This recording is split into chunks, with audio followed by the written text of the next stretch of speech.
तर जेव्हा मी कॉलेजला जायचो ना, तेव्हा माझी एक फ्रेंड होती आणि तिची ही फेवरेट डिश होती मंचुरियन चिल्ली.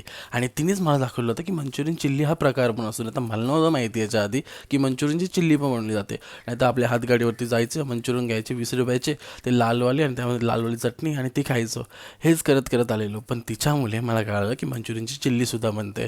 तर तीच आज रेसिपी आपण ट्राय करतोय. याची पूर्ण डिटेल्स तुम्हाला इंस्टाग्रामवरती कुकिंग विथ गोलू मोलूसोबत बघायला मिळेल आणि इथेही यूट्यूबला तुम्हाला मी बघायला मिळेल. फक्त तुम्ही सबस्क्राईब करायला विसरू नका.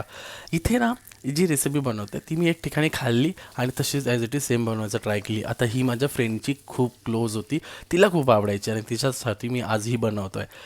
कॉलेजच्या टायमाला ना मंचुरियन चिल्ली, मंचुरियन खाणं, चायनीज बिल खाणं या सगळ्या गोष्टींच्या एक स्टोऱ्याज होत्या आणि या स्टोरीज घेऊन मी तुमच्यासोबत येतो आहे कुकिंग विथ गोलू मोलू करायला आपल्या यूट्यूब चॅनलवरती. आता त्यासाठी तुम्हाला सबस्क्राईब करायचं आहे, तेव्हाच जाऊन मी या सगळ्या गोष्टी करू शकतो. तुमचं प्रेम हवं आहे आणि ती चापुलकी हवी आहे जी इन्स्टावर मिळते.